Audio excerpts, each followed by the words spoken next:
The Millennial Property Divide. Let's have a look. Hello everyone, Florian Heise here, stein of coffee in hand, and I thought we'd have a look at this article from news.com.au discussing the Millennial Wall, or the divide in the major cities. And the reason why I wanted to have a look at this, because it reminds me of this other wall that we see here, or the hipster versus rooster, the red rooster line. You can see here in the chart, you know, goat cheese curtain and the red rooster line there.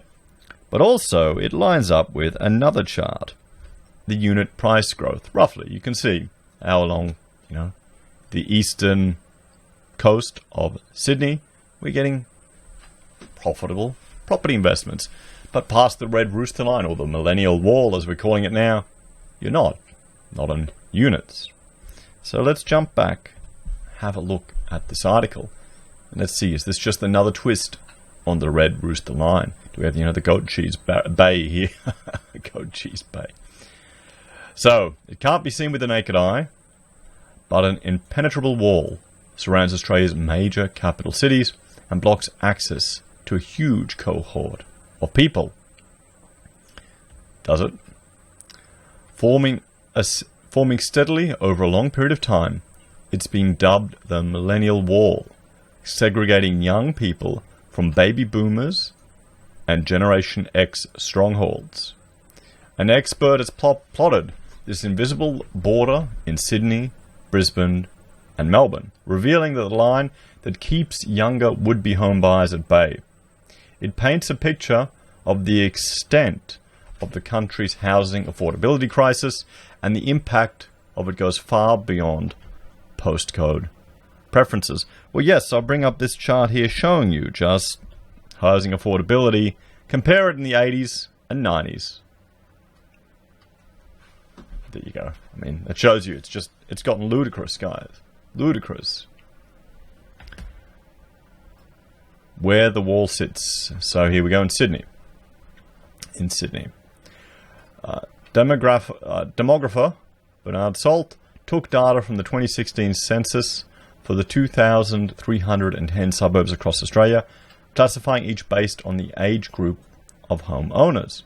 He then mapped the country to show the dominant generation in each suburb, to clearly identify the ones where baby boomers born from 46 to 63, Generation X, born 64 to 81. Oh yes, so I'm a Gen X. Just. Millennials, born 82 to 99, came out on top. So here's millennials. There's the Millennial Wall. We can see there. So big X's, Gen X's, baby boomers and others. Where's others? They're not really appearing there. Mr. Salt, who compiled the data for a column in The Australian, told news.com.au there were clear patterns. So what I'll do is we'll snip this and we'll just jump over here, and let's compare that to the red rooster line. So guys, what do you think? Do you think this is what we're seeing here in the red rooster line? So we can see here. Seems to be. We'll move it over here and we'll bring up also the unit price sales. Seems to line up, doesn't it? Almost perfectly. So which populations are getting the advantage from property growth? It's just in Sydney.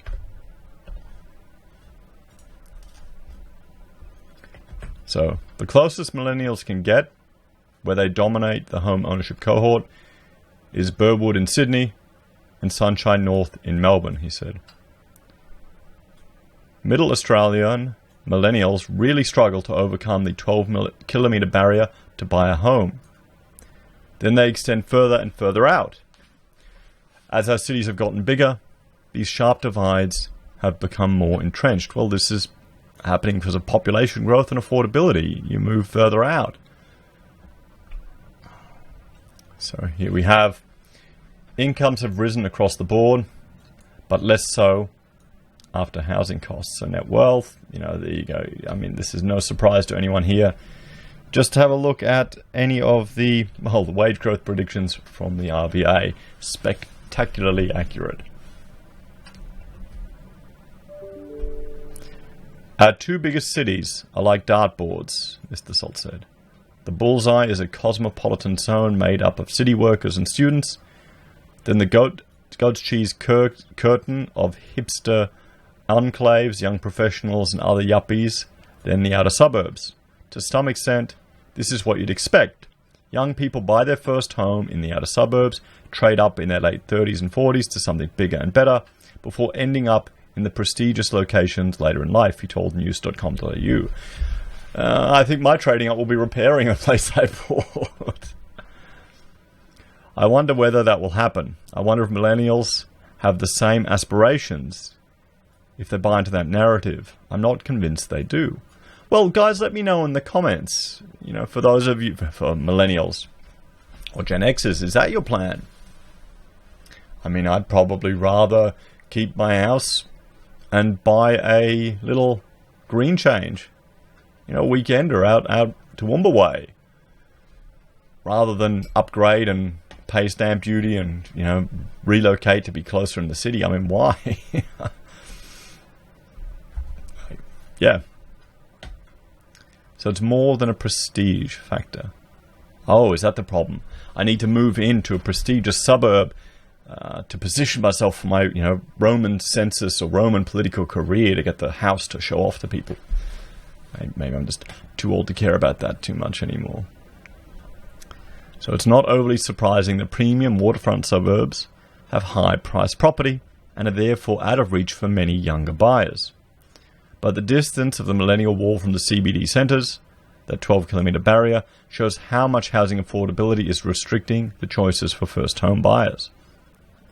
The drivers of sharp price growth are more complex than what are views, explains Thomas Sigler, a senior lecturer in human geography at the University of Queensland, School of Earth and Environmental Science. In no particular order, it boils down to property investment and speculation, limited land supply release, service economies being more centralized than manufacturing, meaning there is a greater premium on proximity to the CBD, overseas investment, and financialization of the real estate more broadly, Dr. Sigler said. Well, we can see that, guys, in just the foreign investment that really overheated our property sector in 14, 15, 16, 17. See that black line? How it's approaching nearly 100% of all building approvals? That's worrying. Little worrying, just a tad. Also contributing to higher housing costs are perverse incentives on housing, such as negative gearing and capital gains tax, and the growth of self-managed superannuation funds, he said. Well, yeah, he's got a point. I mean, this is the thing. Superannuation, it's a part of your wage that the state dictates you cannot spend. You've got no control over. You've got to either manage it yourself one way or another. And there's a reason why 57% of our wealth is in property in this nation. Because of all these incentives to put money in there. Why are people going to risk money in a business when they can just flip houses? Seriously. Don't have to deal with staff, don't have to deal with the same rubbish. Just buy a house, flip it, buy a house, flip it. And property always goes up. I saw on Twitter some guy was saying, oh, just wait for 30 years, it'll shoot up again. I'm sure there were people saying that in Japan. I'm sure there were people saying that in Ireland. So, also there's a greater premium placed on living in a major capital city, as they have access to good schools, theatres, airports, hospitals, and things that rural areas cannot provide.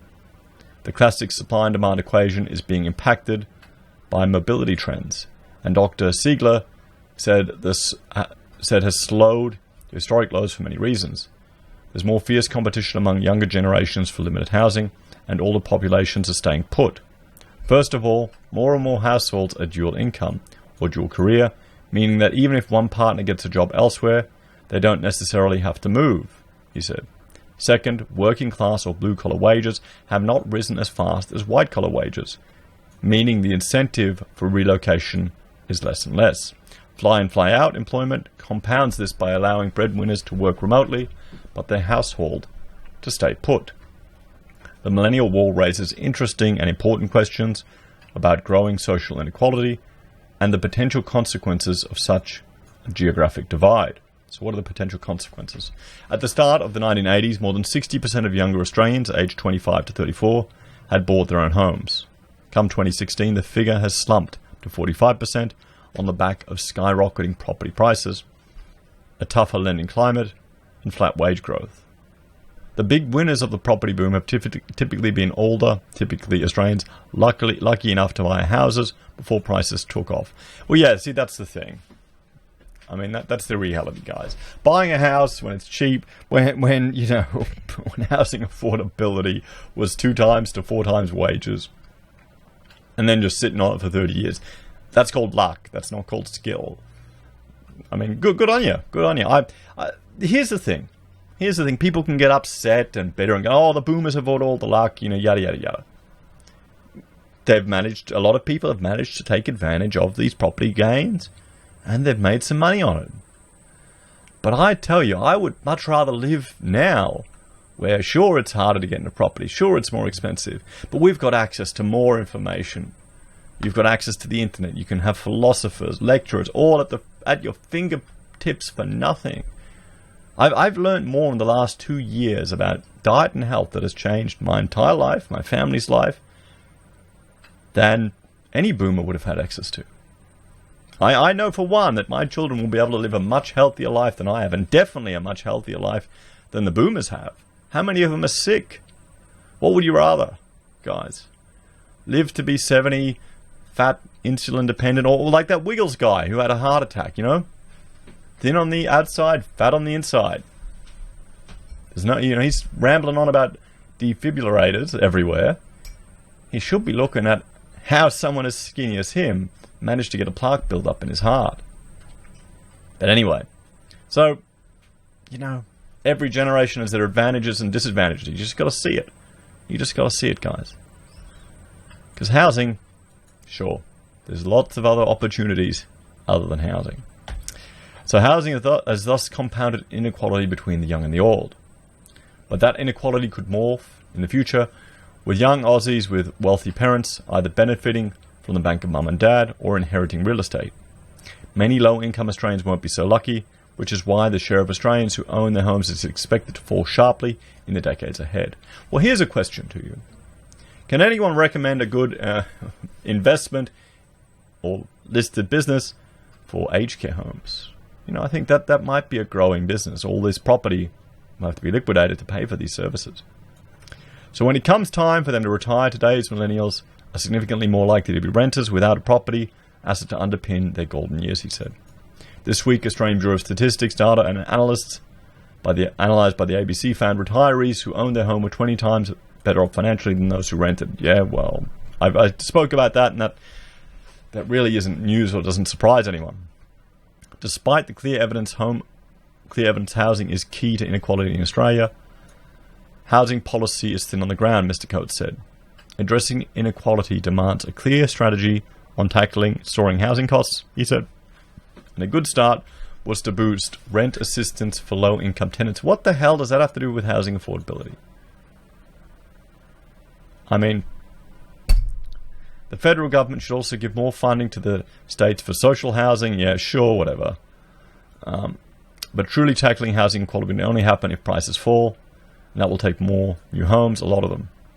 Mr. Coates said the construction of an extra 50,000 homes each year for a decade would lower dwelling values as well as rents in the order of 10 to 20%.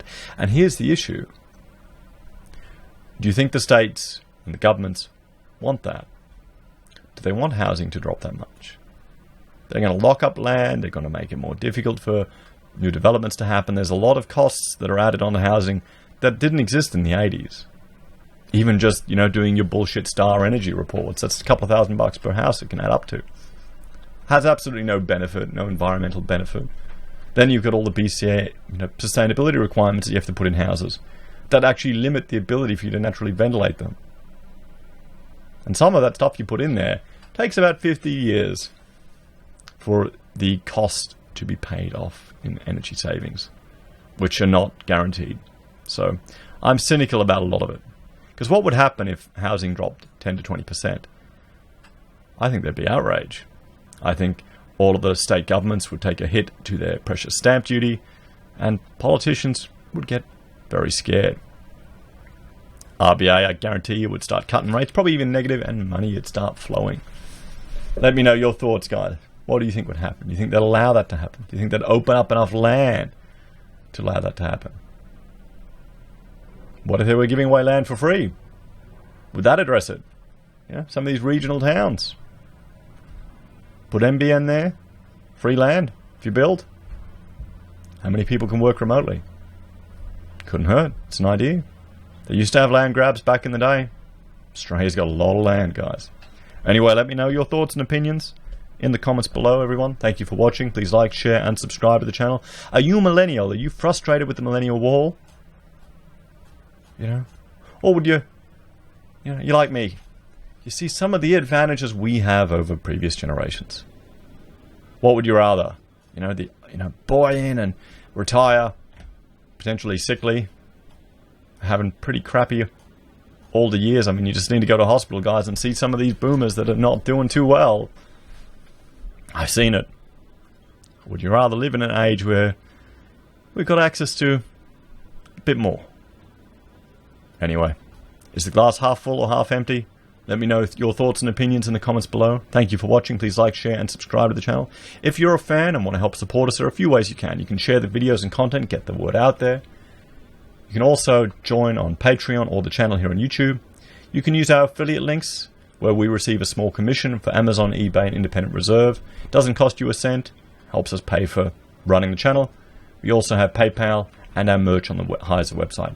Thanks, everyone. Take care, and I will see you later. Bye for now.